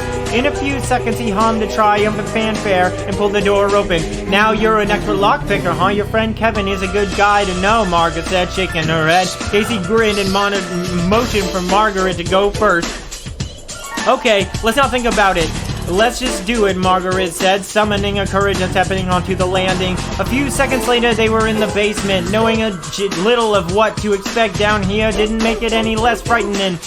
They were hit immediately by a blast of steamy hot air. The air, Margaret realized, was so wet, so thick, the droplets immediately clung to her skin. Squinting against the sudden bright light, they stopped in the doorway to the plant room. The plant seemed taller, thicker, more plentiful than the first time they had ventured down here. Long, sinewy tendrils drooped from the thick yellow stalks. Broad green and yellow leaves bobbed and trembled, shimmering under the white light. The leaves slapped against each other, making a soft, wet sound. A fat tomato plopped onto the ground. Everything seemed to shimmer. The plants all seemed to quiver. Expectantly, they were standing still. They seemed to be reaching up, reaching out, quaking with energy as they grew. Long brown tendrils snaked along the dirt, wrapping themselves around other plants, around each other. A bushy fern had grown to the ceiling, curved, and started its way back down again. Wow, Casey cried, impressed with this trembling, glistening jungle. Are all these plants really brand new? I guess so, Margaret said softly. They look prehistoric. They heard breathing sounds, loud sighing, a low moan coming from the direction of the supply closet against the wall. A tendril suddenly swung out from a long stalk. Margaret pulled Casey back. Look out! Don't get too close, she warned. I know, he said, sharply moving away from her. Don't grab me like that, you scared me. The tendril slid harmlessly to the dirt. Sorry, she said, squeezing his shoulder affectionately. It's just, well, you remember last time. I'll be careful, he said. Margaret shuddered. She heard breathing, steady, quiet breathing. These plants are definitely not normal, she thought. She took a step back, letting her eyes roam over the amazing jungle of slithering, sighing plants. She was still staring at them when she heard Casey's terrified scream. Help! It's got me! It's got me! Margaret uttered a shriek of terror and spun away from the plant to find her brother. Help! Casey cried, gripped his spear. Margaret took a few steps toward Casey, then saw a small gray creature scampering across the floor. She started to laugh. Casey, it's a squirrel! What? His voice was several octaves higher than normal. It grabbed my ankle, and look, Margaret said, pointing, it's a squirrel. Look how scared it is. It must have run right into you. Oh, Casey sighed. The color began to return to his ash-gray face. I thought it was a plant. Right, a furry gray plant, Margaret said, shaking her head. Her heart was still thudding in her chest. You sure gave me a scare, Casey. The squirrel stopped several yards away, turned, stood up on its hind legs, and stared back at them, quivering all over. How did a squirrel get down here? Casey demanded, his voice still shaky. Margaret shrugged. Squirrels are always getting in, she said. And remember that chipmunk we couldn't get rid of? Then she glanced over to the small ground-level window at the top of the opposite wall. That window, it's open, she told Casey. The squirrel must have climbed in over there. Shoot, Casey yelled at the squirrel. He started to chase it. The squirrel tossed tail shot right up in the air. Then it took off, running through the tangled plants. Get out, Casey screamed. The terrified squirrel, with Casey in close pursuit, circled the plant twice, then it headed to the far wall, leapt onto a carton, then onto a higher carton, then bounded out the open window. Casey stopped running and stared up at the window. Good work, Margaret said. Now let's get out of here. We don't know what anything is. We have no idea what to look for, so we can't tell if Dad is telling the truth or not. She started towards the stairs but stopped when she heard the bump and sound. Casey, did you hear that? She searched for her brother, but he was hidden by the thick leaves of the plants. Casey, yeah, I heard it, he answered, still out of her view. It's coming from the supply closet. The loud thumping made Margaret shudder. It sounded to her exactly like someone banging on the closet wall. Casey, let's check it out, she said. No reply. The banging got louder. Casey? Why wasn't he answering her? Casey, where are you? You're frightening me, Margaret called. Moving closer to the shimmering plants, another tomato plopped to the ground, so near her foot that it made her jump. Despite the intense heat, she suddenly felt cold all over. Casey? Margaret, come here. I found something, he finally said. He sounded uncertain, worried. She hurried around the place and saw him standing in front of the work table beside the supply closet. The banging from the closet had stopped. Casey, what's the matter? You scared me, Margaret scolded. She stopped and leaned against a wooden work table. Look, her brother said, holding up a dark folded up bundle. I found this on the floor, shoved under the work table. Huh? What is it? Margaret asked. Casey unfolded it. It was a suit jacket. A blue suit jacket. A red striped necktie was folded inside. It's Mr. Martinez's, Casey said, squeezing the collar of the wrinkled jacket between his hands. It's his jacket and his tie. Margaret's mouth dropped open into a wide O of surprise. You mean he left it here? If he left it, why was it bundled up and shoved back under the table? Casey asked. Margaret stared at the jacket. She ran her hand over the silky striped tie. Did you see Mr. Martinez leave the house yesterday afternoon? Casey asked. No, Margaret answered. But he must have left. I mean, his car was gone. He didn't drive, remember? He told Dad he got a lift. Margaret raised her eyes from the wrinkled jacket to her brother's worried face. Casey, what are you saying? That Mr. Martinez didn't leave? That he was eaten by a plant or something? That's ridiculous. Then why were his coat and tie hidden like that? Casey demanded. Margaret didn't have a chance to respond. They both gasped as they heard loud footsteps on the stairs. Someone was hurrying down to the basement. Hide, Margaret whispered. Where? Casey asked, his eyes wide with panic. Margaret leapt onto the curtain and pulled herself through the small open window. A tight squeeze, but she struggled out onto the grass. Then she turned around to help Casey. The squirrel turned out to be a friend, she thought, tucked in her brother's arms as he scrambled out of the basement. It showed us the only escape route. The afternoon air felt quite cool compared to the steamy basement. Breathing hard, they both squatted down to peer into the window. Who is it? Casey whispered. Margaret didn't have to answer. They both saw their father step into the white light, his eyes searching the plant room. Why did Dad come back? Casey asked. Margaret held a finger to her lips. Then she climbed to her feet and pulled Casey toward the back door. Come on, hurry! The back door was unlocked. They stepped into the kitchen just as their father emerged from the basement, a concerned expression on his face. Hey, there you are, he exclaimed. Hi, Dad, Margaret said, trying to sound casual. Why'd you come back? I had to get more tools, he answered, studying the faces. He eyed them suspiciously. Where were you two? Out in the backyard, Margaret said quickly. We came in when we heard the back door slam. Dr. Brewer scowled and shook his head. You never used to lie to me before, he said. I know you went down into the basement again. You left the door wide open. We just wanted to look, Casey said quickly, glancing at Margaret, his expression fearful. We found Mr. Martinez's jacket and tie, Margaret said. What happened to him, Dad? Huh? The question seemed to catch Dr. Brewer by surprise. Why did he leave his jacket and tie down there? Margaret asked. I'm raising two Snoops, her father griped. Martinez got hot, okay?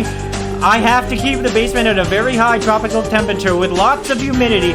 Martinez became uncomfortable. He removed his jacket and tie and put them down on the work table. Then he forgot them when he left. Dr. Brewer chuckled. I think he was in a state of shock from everything I showed him down there. It's no wonder he forgot his things, but I called Martinez this morning and I'm going to drive over and return his stuff when I finish at Mr. Henry's. Margaret saw a smile break out on Casey's face. She felt relieved too. It was good to know that Mr. Martinez was okay. How awful to suspect my own father of doing something terrible to someone, she thought, but she couldn't help herself. The fear returned every time she saw him. I better get going, Dr. Brewer said. Carrying the tools he had picked up, he stared down toward the back door. But he stopped at the end of the hall and turned around. Don't go back in the basement, okay? It could be really dangerous. You could be very sorry. Margaret listened to the door slam behind him. Was that a warning or a threat? She wondered.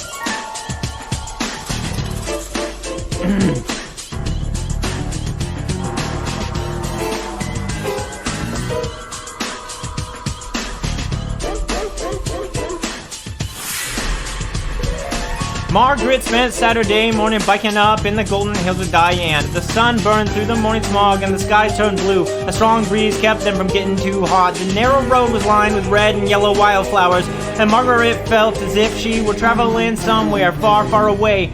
They had lunch at Diane's house, tomato soup and avocado salad, and then wandered back to Margaret's house trying to figure out how to spend the rest of a beautiful afternoon. Dr. Brewer was just back in the station wagon down the drive as Margaret and Diane rode up on the bikes. He rolled down the window, a broad smile on his face. Good news, he shouted. Your mom is on her way home. I'm going to the airport to get her. Oh, that's great, Margaret exclaimed, so happy she could almost cry.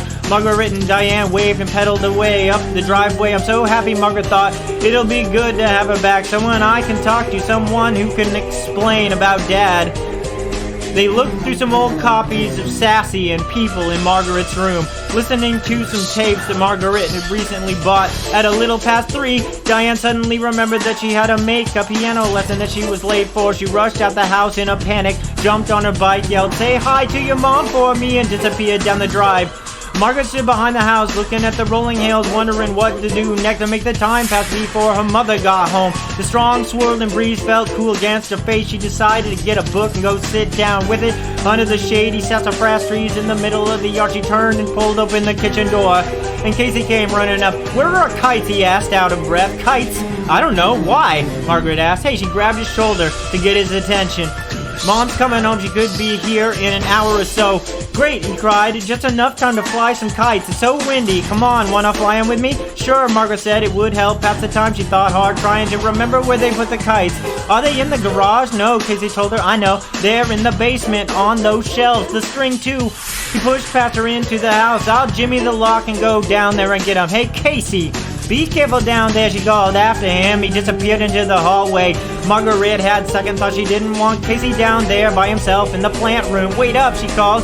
"I'll come with you." They made their way down the stairs quickly, into the hot, steamy air, into the bright lights. The plant seemed to bend toward them, to reach out to them as they walked by. Margaret tried to ignore them, walking right behind Casey.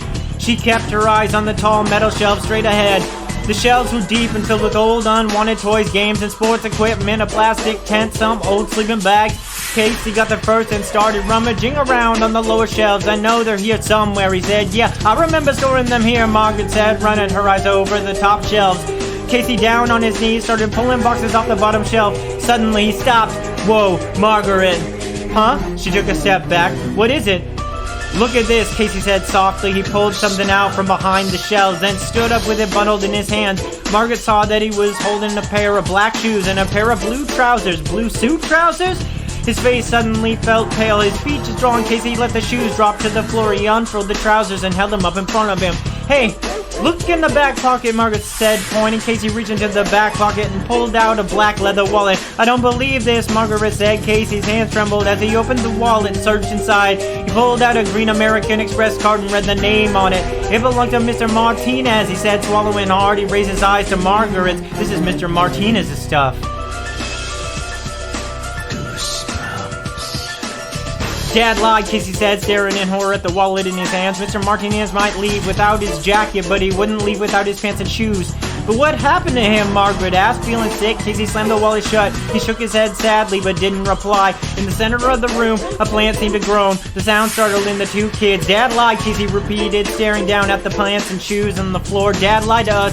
"What are we gonna do?" Margaret cried, panic and desperation in her voice. "We've gotta tell someone what's happening here, but who?" The plant groaned again. Tendrils snaked along the dirt. Leaves clapped against each other softly, wetly. And then the banging began again in the supply closet next to the shelves. Margaret stared at Casey. "That thumping, what is it?" They both listened to the insistent banging sound. A low moan issued from the closet, followed by a higher pitched one, both mournful, both very human sounding. "I think someone's in there," Margaret exclaimed. "Maybe it's Mr. Martinez," Casey suggested, still gripping the wallet tightly in his hand. Thud, thud, thud. "Do you think we should open the closet?" Casey asked timidly. A plant groaned as if answering. "Yes, I think we should," Margaret replied, suddenly cold all over. "If it's Mr. Martinez in there, we gotta let him out." Casey set the wallet down on the shelf, and they moved quickly to the supply closet. Across from them, the plant seemed to shift and move as the two kids did. They heard breathing sounds, another groan, scurrying noises. Leaves bristled on the stalks, tendrils drooped and slid. "Hey, look," Casey cried. "I see," Margaret said. The closet door wasn't just locked. A 2x4 had been nailed over it. Thud, thud, thud, thud, thud. "There's someone in there, I know it," Margaret cried. "I'll get the hammer," Casey said, keeping close to the wall and as far away from the plants as he could. He edged his way toward the work table. A few seconds later, he returned with a claw hammer. Thud, thud, working together, they pried the 2x4 off the door. It clattered noisily to the floor. The banging from inside the supply closet grew louder, more insistent. "Now, what do we do about the lock?" Margaret asked, staring at it. Casey scratched his head. They both had perspiration dripping down their faces. The steamy, hot air made it hard to catch a breath. "I don't know how to unlock it," Casey said, stumped. "What if we tried to pry the door off the way we pulled off the 2x4? Margaret asked. Thud, thud, thud, Casey suggested, shrugged. "I don't know, let's try." Working the claw of the hammer into the narrow crack, they tried prying the door on the side of the lock. When it wouldn't budge, they moved to the hinge side of the door and tried. There is not moving, Casey said, mopping his forehead with his arm. Keep trying, Margaret said. Here, let's both push it, digging the claw in just above the lower hinge. They both pushed the handle of the hammer with all the strength. It moved a little, Margaret said, breathing hard. They kept at it. The wet wood began to crack. They both pushed against the hammer, wedging the claw into the crack. Finally, with a low ripping sound, they managed to pull the door off. Casey dropped the hammer. They both squinted into the dark closet and screamed in horror when they saw what was inside. Look, Margaret cried, her heart thudding. She suddenly felt dizzy. She gripped the side of the closet to steady herself. I don't believe this, Casey said quietly, his voice trembling as he stared into the long, narrow supply closet. They both gaped at the weird plants that filled the closet. Were they plants? Under the dim ceiling bulb, they bent and writhed, groaning, breathing, sighing. Branches shook, leaves shimmered and moved.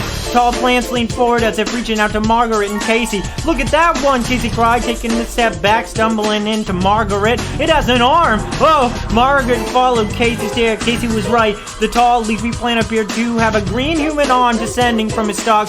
Margaret's eyes darted around the closet. To her horror, she realized that several plants seemed to have human features, green arms, a yellow hand with 3 fingers poking from it, 2 stumpy legs where the stem should be. She and her brother both cried out when they saw the plant with a face. Inside a cluster of broad leaves, there appeared to grow a round green tomato. But the tomato had a human-shaped nose and an open mouth from which it repeatedly uttered the most mournful sighs and groans. Another plant, a short plant with clusters of broad oval leaves, had 2 green, nearly human faces partly hidden by the leaves, both wailing through open mouths. Let's go, get out of here, Casey cried. Grab her in Margaret's hand in fear, tugging her away from the closet. This is gross! The plants moaned inside. Green, fingerless hands reached out to Margaret and Casey. A yellow, sick-looking plant near the wall made choking sounds. A tall flowering plant staggered toward them, thin, tendril-like arms outstretched. Wait, Margaret cried, pulling her hand out of Casey. She spotted something on the closet floor beside the moaning, shifting plants. Casey, what's that? She asked. Pointing, she struggled to focus her eyes in the dim light of the closet. On the floor behind the plants near the shelves on the back wall were 2 human feet. Margaret stepped cautiously into the closet. The feet she saw were attached to legs. Margaret, let's go, Casey pleaded. No, look, there's somebody back there, Margaret said, staring hard. A person, not a plant, Margaret said. She took another step. A soft green arm brushed against her side. Margaret, what are you doing, Casey asked, his voice high and frightened. I have to see who it is, Margaret said. She took a deep breath and held it. Then, ignoring the moans and sighs, the green arms reaching out to her, the hideous green tomato faces, she plunged through the plants to the back of the closet. Dad, she cried. Her father was lying on the floor, his hands and feet tied tightly with plant tendrils, his mouth gagged by a wide strip of elastic tape. Margaret, Casey was beside her. He lowered his eyes to the floor. Oh no! The father stared up at them, pleading with his eyes. He cried, struggling to talk to the gag. Margaret dived to the floor and started to untie him. No, stop, Casey cried, and pulled her back by the shoulders. Casey, let go of me. What's wrong with you? Margaret cried angrily. It's Daddy. It can't be Dad, Casey said, still holding her by the shoulders. Dad is at the airport, remember? Behind them, the plants seemed to be moaning in unison, a terrifying chorus. The tall plant fell over and rolled toward the open closet door. Their father continued to plead, struggling at the tendrils that imprisoned him. I've got to untie him, Margaret told her brother. Let go of me. No, Casey insisted. Margaret, look at his head. Margaret turned her eyes to her father's head. He was bareheaded, no Dodgers cap. He had tufts of green leaves growing where his hair should be. We've already seen that, Margaret snapped. It's a side effect. Remember, she reached down to pull at her father's robes. No, don't, Casey insisted. Okay, Margaret said. I'll just pull the tape off of his mouth. I won't untie him. She reached down and tugged at the elastic tape until she managed to get it off. Kids, I'm so glad to see ya, Dr. Brewer said. Quick, untie me. How did you get in here? Casey demanded, standing above him, hands on his hips, staring down at him suspiciously. We saw you leave for the airport. That wasn't me, Dr. Brewer said. I've been locked in here for days. Huh? Casey cried. But we saw you, Margaret stated. It wasn't me. It's a plant, Dr. Brewer said. It's a plant copy of me. Dad, Casey said. Please, there's no time to explain, the father said urgently, raising his leaf-covered head to look toward the closet doorway. Just untie me, quick. The father we've been living with? He's a plant? Margaret cried, swallowing hard. Yes, please, untie me! Margaret reached for the tendrils. No, Casey insisted. How do we know you're telling the truth? I'll explain everything, I promise, he pleaded. Hurry, our lives are at stake. Mr. Martinez is in here too. The startled Margaret turned her eyes to the far wall. Sure enough, Mr. Martinez also lay on the floor, bound and gagged. Let me out, please, her father cried. Behind them, plants moaned and cried. Margaret couldn't stand it anymore. I'm untying him, she told Casey, and bent down, start grappling with the tendrils. Her father sighed gratefully. Casey bent down and reluctantly began working at the tendrils too. Finally, they had loosened them enough so their father could slip out. He climbed to his feet, stretching his arms, moving his legs, bending his knees. Man, that feels good, he said, giving Margaret and Casey a grim smile. Dad, should we untie Mr. Martinez? Margaret asked, but without warning, Dr. Brewer pushed past the two kids and made his way out of the closet. Dad, whoa, where are you going? Margaret called. You said you'd explain everything, Casey insisted. He and his sister ran through the moaning plants, following their father. I will, breathing hard. Dr. Brewer strode quickly to the wood pile against the far wall. Margaret and Casey both gasped as he picked up an axe. He spun around to face them, holding the thick axe handle with both hands, his face frozen with determination. He stared toward them. Dad, what are you doing? Margaret cried, swinging the axe onto his shoulder. Dr. Brewer advanced on Margaret and Casey. He groaned from the effort of raising the heavy stool, his face reddened and his eyes wide, excited. Dad, please, Margaret cried, gripping Casey's shoulder, backing up toward the jungle of plants in the center of the room. What are you doing? She repeated. He's not our real father, Casey cried. I told you that we shouldn't untie him. He is our real father, Margaret insisted. I know that he is. She turned her eyes to her father, looking for an answer, but he stared back at them, his face filled with confusion and menace, the axe in his hands gleaming under the bright ceiling lights.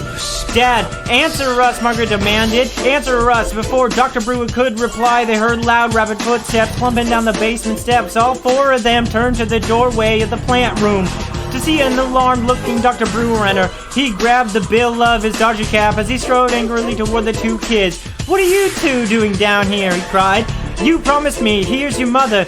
Don't you want to? Mrs. Brewer appeared at his side. She started to call out a greeting, but stopped freezing in horror when she saw the confusing scene. No, she screamed, seeing the other Dr. Brewer, the capitalist Dr. Brewer, holding an axe in front of him with both hands. No, her face filled with horror.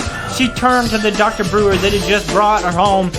He glared accusingly at Margaret and Casey. What have you done? You let him escape? He's our dad, Margaret said in a tiny little voice that she barely recognized. I'm your dad, the Dr. Brewer at the doorway bellowed. Not him. He's not your dad. He's not even a human. He's a plant.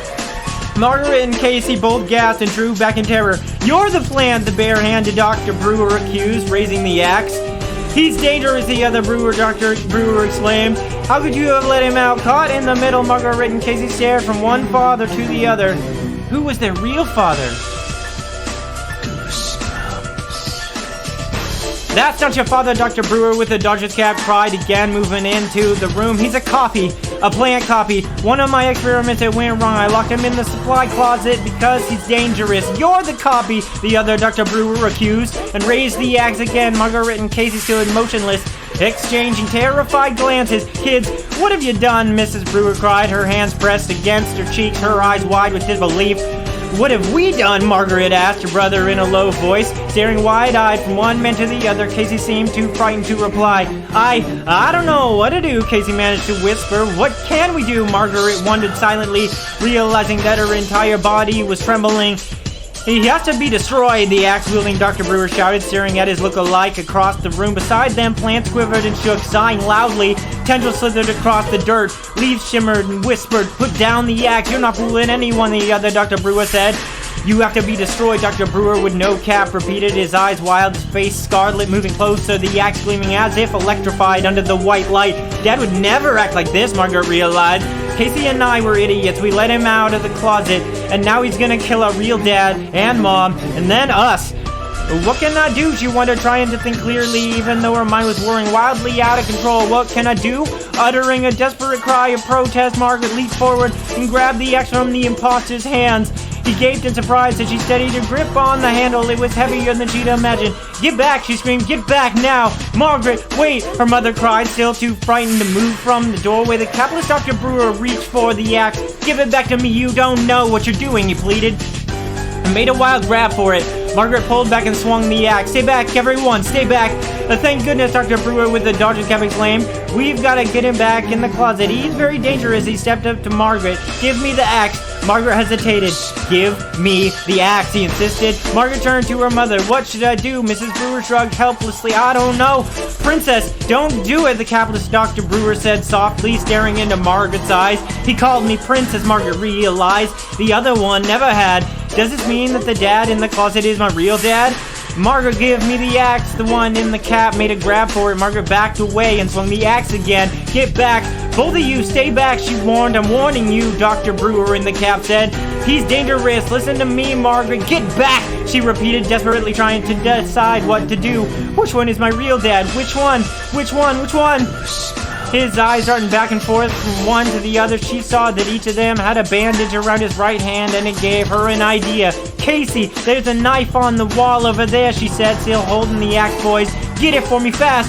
Casey obediently hurried to the wall. It took him a short while to find the knife among all the tools hanging up there. He reached up on tiptoe to pull it down, then hurried back to Margaret with it. Margaret lowered the axe and took the long bladed knife from him.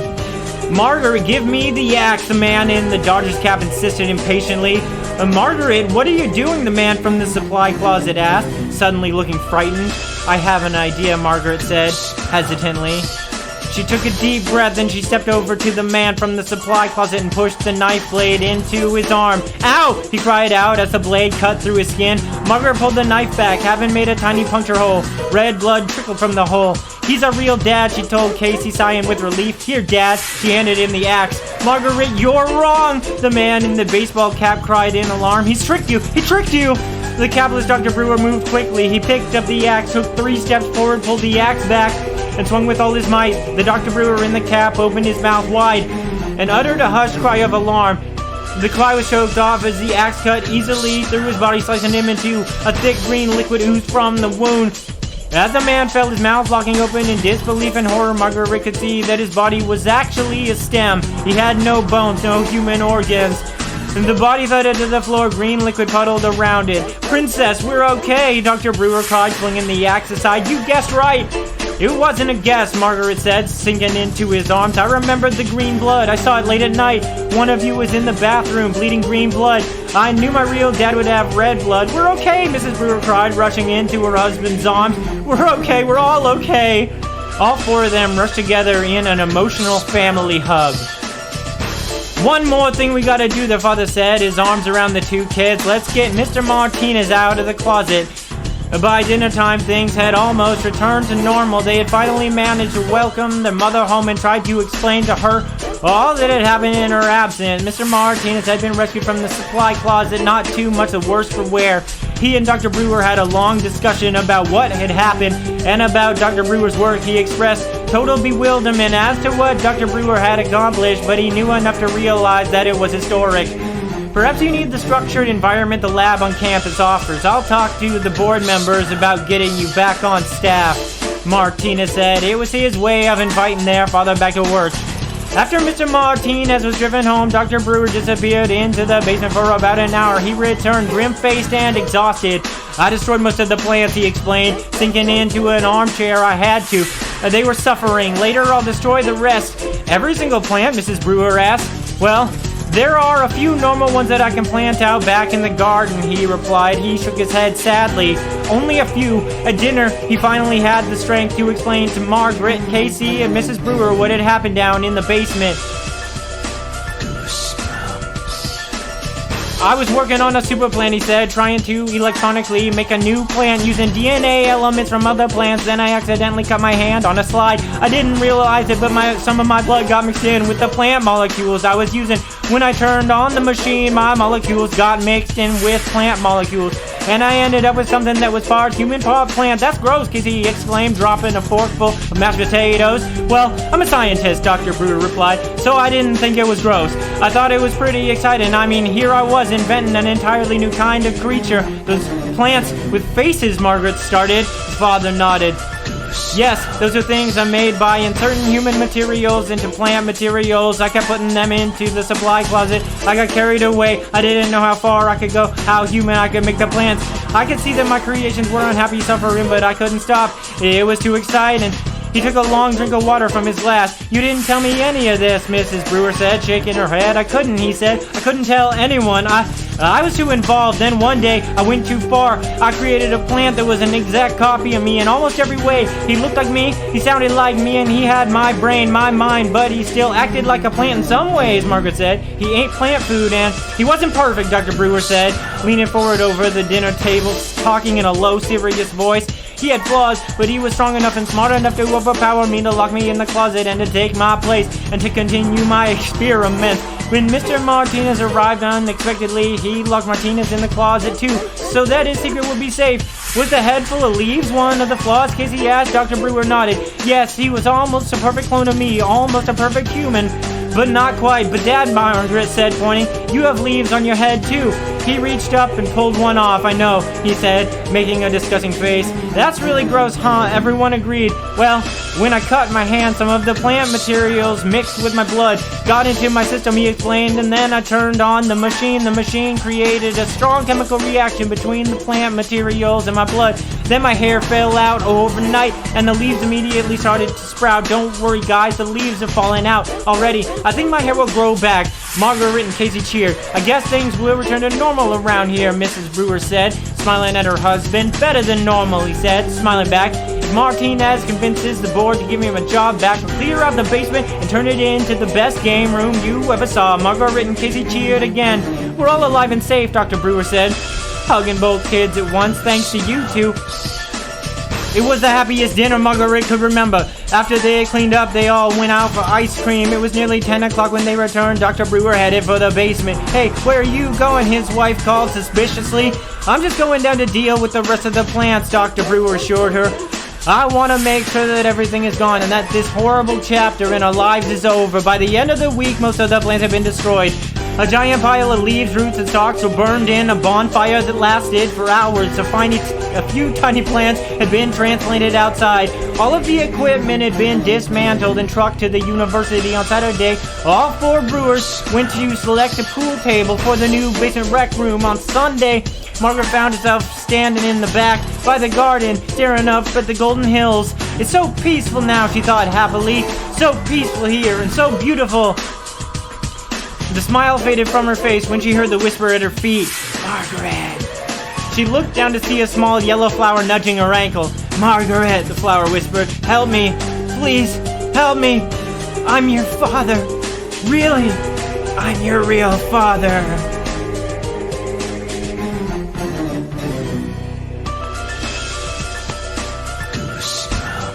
Bow, bow, bow, bow, bow. So that's it.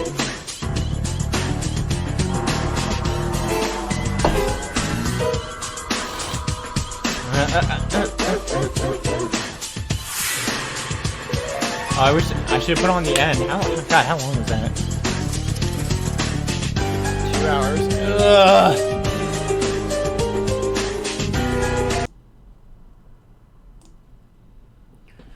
All right, well, that is the 300 follower Goosebumps book wrap.